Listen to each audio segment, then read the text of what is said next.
வணக்கம் மாணவர்களே. நாம் சென்ற வகுப்பில் புணர்ச்சி விதிகள் பற்றி பார்த்தோம் இல்லையா? அதாவது புணர்ச்சி விதிகளில் முதல் பதிவாக உடம்படுமை புணர்ச்சி பற்றி பார்த்தோம். அதனுடைய விதிகள் பற்றி பார்த்தோம். எங்கே வகரம் தோன்றும், எங்கே எகரம் தோன்றும், எந்த இடத்துல இருமையும் தோன்றும் அப்படிங்கிற விதிகள் பற்றி பார்த்தோம். அதற்கு அடுத்தது குற்றியலுகர புணர்ச்சி பற்றியும் பார்த்தோம். இரண்டாவது பதிவாக குற்றியலுகர புணர்ச்சி பற்றி பார்த்தோம். அதாவது மாசற்றார், மாசு கூட்டல் அற்றார் அப்படிங்கிறதுல என்ன விதி வருது அப்படின்னு சொன்னால், உயிர்வரின் உட்குரல் மெய்விட்டோடும். குற்றியலுகர புணர்ச்சியில அதாவது நிலைமொழியின் இறுதியில் உள்ள குற்றியலுகரம், நிலைமொழியின் இறுதியில் உள்ள குற்றியலுகரம் என்னது? வல்லினத்தின் மீது ஏறிய உகரம், அதான் குற்றியலுகர எழுத்துக்கள். அப்ப நிலைமொழியின் இறுதியில் நிற்கக்கூடிய குற்றியலுகர எழுத்து. சரியா? என்னென்ன எழுத்துக்கள் பார்த்துருப்போம் அப்படின்னு சொன்னால், ஒரு 6 வகையான எழுத்து பார்த்துருப்போம்.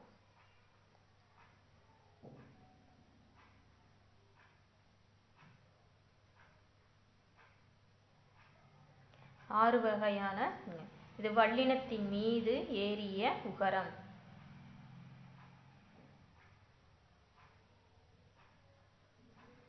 சரியா?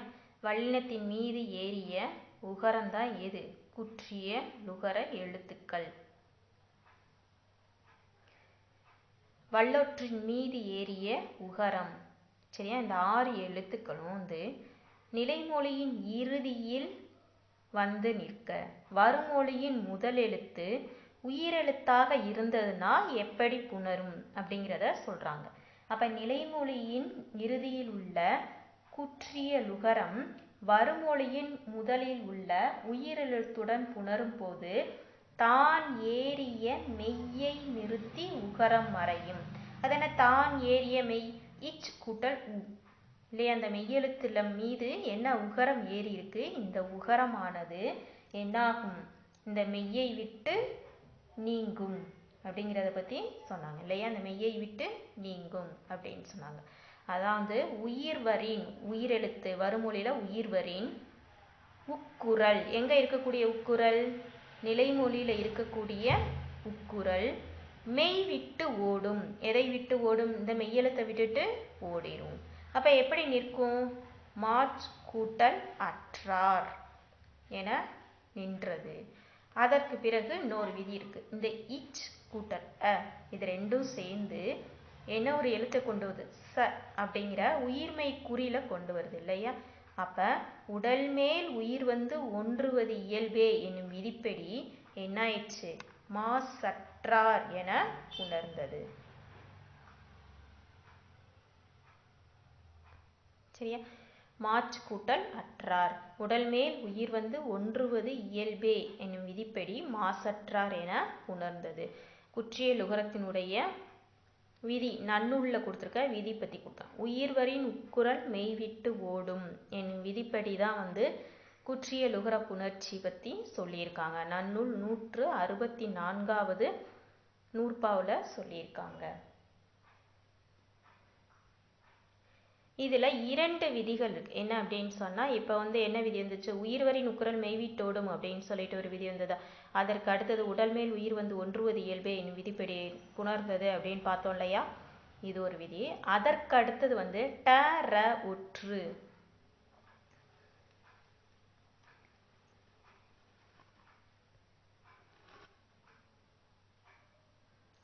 இந்த எழுத்துக்கள் வரும்போது, சரியா? அதாவது நிலைமொழியில இருக்கக்கூடிய ட ர நெடிலோடு உயிர்த்தொடர் குற்றியலுகரங்களுள், நெடிலோடு உயிர்த்தொடர் குற்றியலுகரங்களுள் ட ர ஒற்று இரட்டும் வேற்றுமை மிகவே. சரியா? இதற்கு என்ன விதி? அதாவது ட ர என்னும் இரு மெய்களோடு ஊர்ந்து வரும் நெடில் தொடர் உயிர்த்தொடர் குற்றியலுகரங்கள், நெடில் தொடர் உயிர்த்தொடர் குற்றியலுகரங்கள் எவ்வாறு வரும்? வருமொழியோடு சேரும் போது, வருமொழியோடு சேரும் போது என்ன செய்யும்? ஒற்று இரட்டித்து புணரும். எந்த ஒற்று? இந்த ஒற்று இரட்டித்து புணரும். சரியா? இப்ப பாருங்க, நெடில் தொடர் நெடில் தொடர் குற்றியலுகரம். இப்போ வீடு கூட்டல் தோட்டம் அப்படின்றது வீடு அப்படின்னு கொடுத்துருக்காங்களா? அப்போ நெடில் எழுத்துக்கு அடுத்து வரக்கூடிய உகரம் குற்றியலுகர எழுத்து. அப்போ வீடு நெடில் தொடர் குற்றியலுகரம் 2 எழுத்து சொல்லாகவே வரும் அப்படின்னு நம்ம ஏற்கனவே பார்த்துருக்கோம். வீடு அப்படின்னு வந்து இங்கே வந்து என்ன செஞ்சு இதனுடைய ஒற்றெழுத்து மிகுந்தது. டூ உடைய ஒற்றெழுத்து எது? இட் மிகுந்து வந்தது. வீட்டு தோட்டம் என புணர்ந்தது. சரி, அதே இது அடுத்தது சோறு கூட்டல் பானை சோற்று பானை அப்படின்னுன்றது. உயிர் தொடர் குற்றியலுகரம், அதாவது முரடு கூட்டல் காளை முரட்டு காளை எப்படி எழுதணும்? அதாவது இங்கே எப்படி உயிர் தொடர்னு நம்ம சொல்கிறோம்? இர் கூட்டல் அ இந்த இருக்கு இல்லையா? அப்போ அகரத்துக்கு அடுத்து என்ன செஞ்சிருக்கு? அந்த குற்றியலுகர எழுத்து வந்திருக்கு. இது வந்து உயிரெழுத்துக்கு அடுத்து வந்த குற்றியலுகர எழுத்து, அதை வந்து உயிர் தொடர் குற்றியலுகரம் அப்படின்னு சொல்லலாம். அப்போ முரடு கூட்டல் காளை அப்படின்னு இருக்கு. அப்போ அதற்கு இனமான இட், சரியா, அதனுடைய வரிசையில் உள்ள இட் அந்த மெய் வந்து மிகுந்தது. முரட்டு காளை. அதுக்கடுத்தது வயிறு கூட்டல் பசி வயிற்று பசி அப்படின்னு சொல்லப்படுது. அதுக்கடுத்தது முற்றிய லுகர புணர்ச்சி. இந்த முற்றிய லுகர புணர்ச்சியில் வந்து குற்றிய லுகரம் எவ்வாறு புணர்ந்ததோ அதே போல தான் என்ன செய்யும் முற்றிய லுகர புணர்ச்சியும். முற்றுமற்று ஒரோ வழி. குற்றிய லுகரம் போலவே இங்கேயும் என்ன செய்யும்? உகரமானது நீங்கும். தான் ஏறிய மெய்யெழுத்தை விட்டு உகரமானது நீங்கும் அப்படிங்கிறதையும் சொல்கிறான். அதற்கு பிறகு வந்து என்ன செய்யும்? அதாவது உடல் மேல் உயிர் வந்து ஒன்றுவது இயல்பு என்னும் விதிப்படி புணரும் அப்படின்னு சொல்லிட்டு 2 விதிகள் இதில் வந்து கொடுத்துருக்காங்க. நன்னூல் 164வது நூற்பாப்படி வந்து நமக்கு சொல்ல வராங்க. வரவறிந்தான் அப்படின்னு கொடுத்துருக்காங்க. இப்போ வரவறிந்தான் அப்படின்னு சொல்லக்கூடியதுல வரவு கூட்டல் அறிந்தான் அப்படின்னு பிரித்து எழுதுறோம். இப் கூட்டல் உ அந்த உகரமானது என்ன செஞ்சிருது? அந்த நிலைமொழியின் ஈற்றெழுத்துல உள்ள மெய்யை விட்டுட்டு உகரமானது மறைந்துருது. அதே தான் நம்ம குற்றியலுகரத்திலே பார்த்தோம் இல்லையா? முற்றுமற்று ஒரோ வழி. அதற்கு பிறகு வந்து இவ் கூட்டல் அ அப்படின்னு சொல்லி என்ன செய்ய வ என்னும் உயிர்மை குறில கொண்டு வருது. அப்போ உடல் மேல் உயிர் வந்து ஒன்றுவது இயல்பே என்னும் விதிப்படி வரவறிந்தான் என புணர்ந்தது. அதற்கு பிறகு சொல்லக்கூடியது வந்து இயல்பீறு விதியீறு.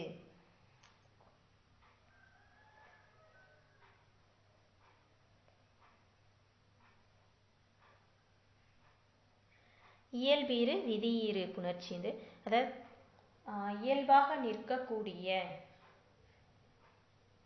விதியினும் நிற்கக்கூடிய அந்த நிலைமொழியின் இறுதியில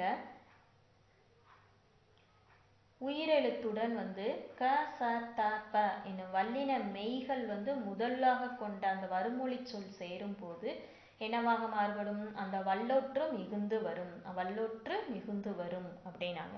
இயல்பாக நிற்கக்கூடிய நிலையிலும் விதியாக நிற்கக்கூடிய அந்த நிலைமொழியின் இறுதியில் நிற்கும் உயிரெழுத்துடன், இந்த நிலைமொழியின் இறுதியில் நிற்கும் உயிரெழுத்துடன் இது இயல்பாக நிற்கக்கூடிய சொல். பள்ளி அப்படிங்கிறது இயல்பாக நிற்கக்கூடிய சொல், நிலைமொழியாக நிற்க. அப்ப இங்க வந்து என்ன இருக்கு? அதாவது இல் கூட்டல் இ அப்படின்னு சொல்லிட்டு உயிராக இருக்கு. நிலைமொழியில உயிராக இருக்கு. வருமொழியில என்ன இருக்கு? க ச த ப இதனுடைய வரிசையில த வரிசையில இருக்கு. இத் அப்படிங்கிற மெய்யெழுத்தோட இருக்கு. வல்லின மெய்யாக நிற்குது. சரியா? வருமொழியோட இருக்கக்கூடிய முதல் எழுத்து என்னவாக இருக்கு? வல்லின மெய்யாக நிற்குது. அப்ப என்ன ஆகும் அப்படின்னு சொன்னா இங்க வல்லின மெய் வந்து மிகுந்து காணப்படும். வல்லொற்று மிகுந்து காணப்படும். இதற்கு இனமான வல்லொற்று மிகுந்து காணப்படும். பள்ளி தோழன். பள்ளி கூட்டல் தோழன் பள்ளி தோழன். தவினுடைய ஒற்றெழுத்து எடுத்து இத். சரியா? இது வந்து இயல்பாக நின்று, அதான் இயல்பினும் விதியினும் நின்ற உயிர் முன் க ச த ப மிகும். இதற்கு ஒரே விதி மட்டும்தான். சரியா? இயல்பாக நின்ற நிலைமொழியின் ஈற்றெழுத்து உயிராக நிற்க வருமொழியின் முதலெழுத்து க ச த ப இதனுடைய வரிசையின் மெய்யெழுத்தாக வந்திருந்தது அப்படின்னு சொன்னா என்னாகும்? இங்க வந்து வல்லொற்று மிகும். சரியா? இங்க நிலை வருமொழியில தோ அப்படின்னு என்ன இருக்கு? உயிர்மெய் நெடில் இருக்கு. அப்ப உயிர்மெய் நெடில் இது எதனுடைய வரிசையா இருக்கு? தவினுடைய வரிசையா இருக்கு. அப்ப இதை பிரிச்சோம்னா எப்படி வரும்? இத் கூட்டல் ஓ அப்படின்னு தான் வரும். சரியா? அதற்கு அடுத்தது வந்து விதி. விதி பார்த்தோம்ல, இயல்பினும் விதியினும் என்ற உயிர் முன் க ச த ப மிகும் விதவாதன மனனே அப்படின்னு பார்த்தோம் இல்லையா? விதவாதன மன்னே அப்படின்னு பார்த்தோம். நன்னூல் 165வது நூற்பாவில். அப்ப விதியீறு அப்படின்னா என்ன அப்படின்னு சொன்னா புணர்ந்த பின் நிற்கும் சொல்லின் வடிவம். அதான் வந்து உயிரீறு. புணர்ந்த பின் நிற்கும் சொல்லின் வடிவம் அப்படின்னு பார்த்துருக்கோம். விதியீறுனா என்ன அப்படிங்கிறத பார்த்தோம். இப்ப நிலம் கூட்டல் தலைவர் அப்படின்ட்டு இருக்கு. அப்ப விதியீறு முதல்ல என்ன செஞ்சிச்சு? இந்த மவ்வீறு ஒற்று அழிஞ்சிச்சு. மவ்வீறு ஒற்று அழிந்து உயிரீறு ஒப்பவும். சரியா? அது என்ன உயிரீறு ஒப்பவும்? இந்த இல் கூட்டல் அ இருக்கு இல்லையா? இந்த உயிரீறு ஒப்பவும் அப்படிங்கிற நிலையில மவ்வீறு என்ன செஞ்சிருச்சு? ஒற்று அழிந்துருச்சு. சரியா? அதற்கு அடுத்தது நில கூட்டல் தலைவர் அப்படின்னு சொல்லிட்டு விதியீராக நிற்குது. புணர்ந்த பின் நிற்கும் சொல்லின் வடிவம். புணர்ந்த பின் நிற்கும் சொல்லின் வடிவம். புணர்ந்த பின் என்னவாக இருக்கு? உயிரெழுத்து நிற்குது. சரியா? நிலைமொழியில ஈற்றெழுத்து உயிரீராக இருக்கு. வருமொழியின் முதல் எழுத்து என்னவா இருக்கு? அந்த க ச த ப இதனுடைய வரிசையில இருக்கு. வல்லின மெய்யில இருக்கு. இந்த வல்லின மெய் எப்படி இருக்கு? இத் கூட்டல் அ அப்படின்னு இருக்கு. வல்லின மெய் இருக்கு. அப்ப அதற்கு இனமான என்ன செய்யும்? இத் வந்து புணரும். அதனுடைய ஒற்றெழுத்து புணரும். அப்ப இயல்பினும் விதியினும் நின்ற உயிர் முன் க ச த ப மிகும் என்னும் விதிப்படி நிலத்தலைவர் என புணர்ந்தது. சரியா? அங்க வந்து இயல்பீரில் என்ன பார்த்தோம்? ஒரே ஒரு விதி மட்டும்தான் பார்த்தோம். ஆனா இங்க வந்து என்ன செய்யுது? 2 விதிகள் வருது. புணர்ந்த பின் அப்படின்னு சொல்ல மவ்வீறு ஒற்றழிந்து உயிர் முன் ஒப்பவும் என்னும் விதிப்படி என்ன ஆயிடுச்சு? மகரம் கெட்டு இங்க என்ன ஆயிடுச்சு? இங்க வந்து இல் கூட்டல் அ அப்படின்னு சொல்லிட்டு நிலைமொழியில உயிரீராக நிற்க, வருமொழியில எப்படி இருக்கு? அந்த க ச த ப அந்த வல்லின ஒற்றெழுத்தாக இருக்கு. வல்லின மெய்யில நிற்குது அப்படின்னு சொல்லி. அதற்கு அடுத்தது பூப்பெயர் புணர்ச்சி.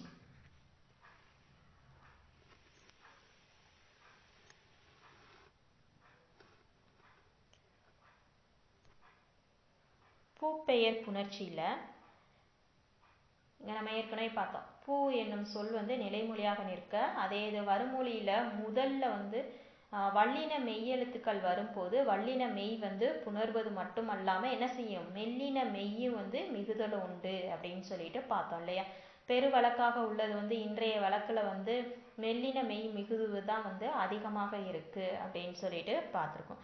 அதே தான் இங்கே வல்லினம் மிகுந்து அவற்றிற்கு இனமான மெல்லினமும் மிகுதலும் உண்டு அப்படின்னு சொல்லி அந்த வல்லின மெய் வந்து என்ன? மெல்லின மெய்னா என்ன அப்படிங்கிறத வந்து நமக்கு பார்க்கணும்.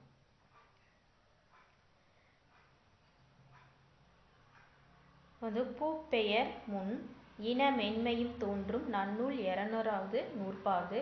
பூ கூட்டல் கொடி நிலைமொழியில பூப்பெயர் இருக்க, வருமொழியில வந்து என்னவா இருக்கு? முதல் எழுத்து வந்து இந்த வல்லின மெய்யெழுத்தினுடைய வரிசையாக இருக்கு. சரியா? வல்லின மெய்யெழுத்துக்கள் வரும்போது சரியா? வல்லின மெய்யெழுத்துக்கள் வரும்போது எப்படி புணரும்? அதற்கு இனம் மென்மையும் தோன்றும். ஒன்று வல்லின மெய் மிகும், இல்லை அப்படின்னு சொன்னா மெல்லின மெய் மிகும். இப்போ வந்து நம்ம பேச்சு வழக்கில் என்ன செய்யறோம்? பெரு வழக்காக நம்மளுடைய வழக்கில் இருந்து வர்றது மெல்லின மெய் தோன்றுவது தான் அதிகமாக இருக்கு. இப்போ பூ கூட்டல் கொடி பூக்கொடின்னு நம்ம இப்போ பயன்படுத்துகிறோம். என்ன செய்ய? பூங்கொடி அப்படின்னு சொல்றோம். அதே இது பூ கூட்டல் பந்து பூப்பந்து அப்படின்னு சொன்னா பூம்பந்து அப்படின்னு தான் நம்ம சொல்லி வரோம். இப்போ வல்லினம் அப்படின்னு சொல்லி கசட தபர அப்படின்னு பார்த்துருக்கோம். கசட தபர அப்படி எங்கன்னா நமன அப்படின்னு பார்த்துருக்கோம். இந்த இதில் வந்து இதற்கு இனமானது. சரியா?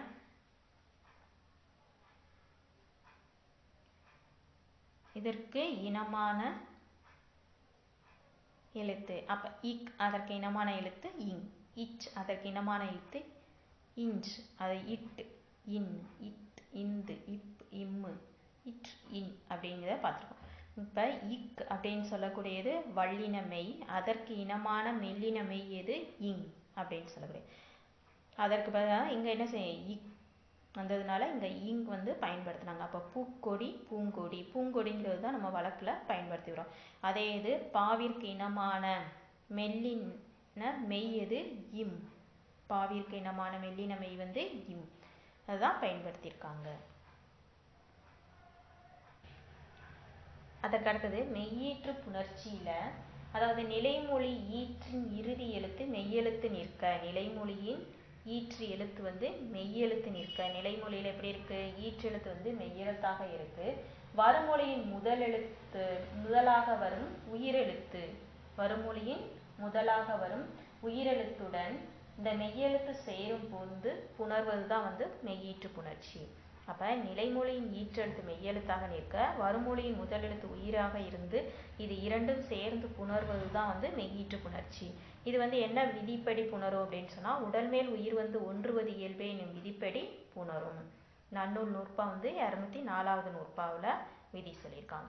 அதற்கு அடுத்தது மண் கூட்டல் மகள். இது போல உயிர் சேர்ந்து உடல் மீது சேர்ந்து புணரும், இல்லை இயல்பாக புணர்வது உண்டு. இது இரண்டாவது விதியை சொல்றாங்க.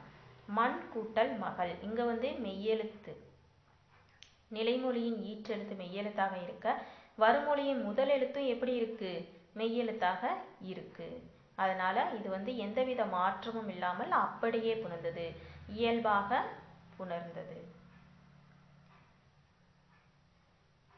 அதற்கடுத்தது தனிக்குறில் முன் ஒற்று.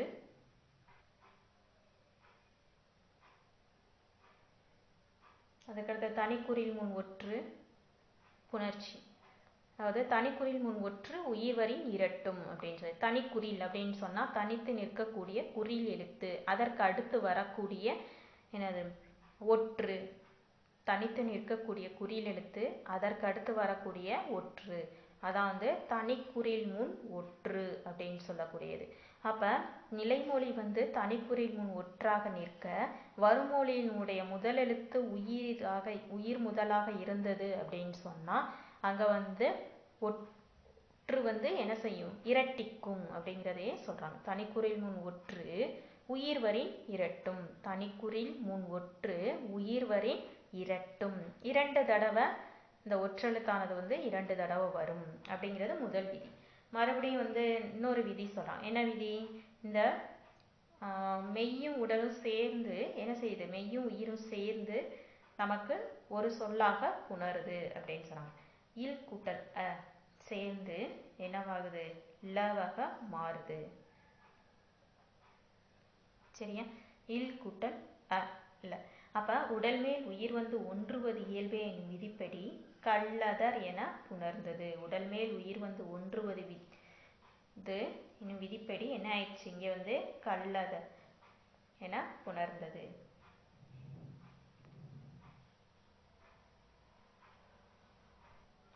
அதற்கு அடுத்த விதி மகர ஈற்று புணர்ச்சி. அதாவது இது 3 நிலைகள்ல புணரும். எப்படி அப்படின்னு சொன்னா, இப்ப நிலைமொழி சொல்லின் இறுதி எழுத்தாக மகர மெய் வரும்போது, நிலைமொழி சொல்லினுடைய இறுதி எழுத்தாக மகர மெய் வரும்போது, மகர மெய்ன்னு சொல்லக்கூடாது இம் அப்படிங்கிற எழுத்து வரும்போது அச்சொல் 3 நிலைகள்ல புணரும். அது என்னென்ன நிலைகள் அப்படின்னு சொல்லக்கூடியது, மவ்வீறு ஒற்றாளியும், அதற்கடுத்தது உயிரீறு ஒப்பும் வரும், வன்மைக்கு இனமான திரிபவும் அப்படிங்கிற 3 விதிகள் படி வரும் அப்படின்னு சொல்லிட்டு நன்னூல் 219வது நூற்பாவில் சொல்லியிருக்காங்க. முதல் விதி பாருங்க, அதாவது மகரமை கெட்டு புணரும் அப்படின்னு சொல்லக்கூடியது. அதான் மவ்வீறு ஒற்று அழிந்து புணரும். இப்ப பாடம் கூட்டல் வேலை அப்படின்னு சொல்லக்கூடியது நிலைமொழி ஈற்றெழுத்து மவ்வீறு மகர ஈர். சரியா? அந்த மகரமை இருக்க வருமொழி ஒரு சேரும் போது என்னவாக இருக்கும்? இந்த மகர மெய் கெட்டு புணரும். பாட வேலை என புணர்ந்தது. இது ஒரு விதி. அதற்கடுத்தது வந்து மகர மெய் கெட்டு அதற்கு இனமான மெல்லெழுத்து தோன்றி புணரும். மகர மெய் கெட்டு அதற்கு இனமான மெல்லெழுத்து தோன்றி புணரும். அதற்கு என்ன சொன்னால் காலம் கூட்டல் கடந்தான். இப்போ மவ்வீறு அழிந்து என்னவாக இருக்கு, கால கூட்டல் கடந்தவன் அப்படின்னு இருக்கு. அதே இது வந்து இதற்கு இனமான என்ன தோன்றியது, வல்லினத்திற்கு இனமான மெல்லினம் தோன்றி மெல்லின மெய் தோன்றி என்ன ஆயிடுச்சு, காலம் கடந்தவன் என புணர்ந்தது. அதற்கடுத்தது மூன்றாவது விதி பாருங்க, மகர மெய் கெட்டு வல்லினம் மிக்கு புணர்ந்தது. மகரமை நிலைமொழியின் ஈற்றெழுத்து மகரமை நிற்க, அப்ப அந்த மகரம் கெட்டு என்னவாயிடுச்சு, இங்கே வந்து வல்லின மெய்யெழுத்து புணர்ந்தது, மிக்கு புணர்ந்தது அப்படின்னு சொல்லிட்டு 3 விதிகள் வந்து மகர ஈற்று புணர்ச்சியில சொல்லப்படக்கூடிய நிலையில இருக்கு. மவ்வீறு ஒற்றழிந்து உயிரீறு ஒப்பவும் வன்மைக்கு இனமா திரிபவும் ஆகும் நன்னூல் நூற்பாப்படி விதிகள் வந்து சொல்லப்பட்டிருக்கு. நன்றி மாணவர்களே.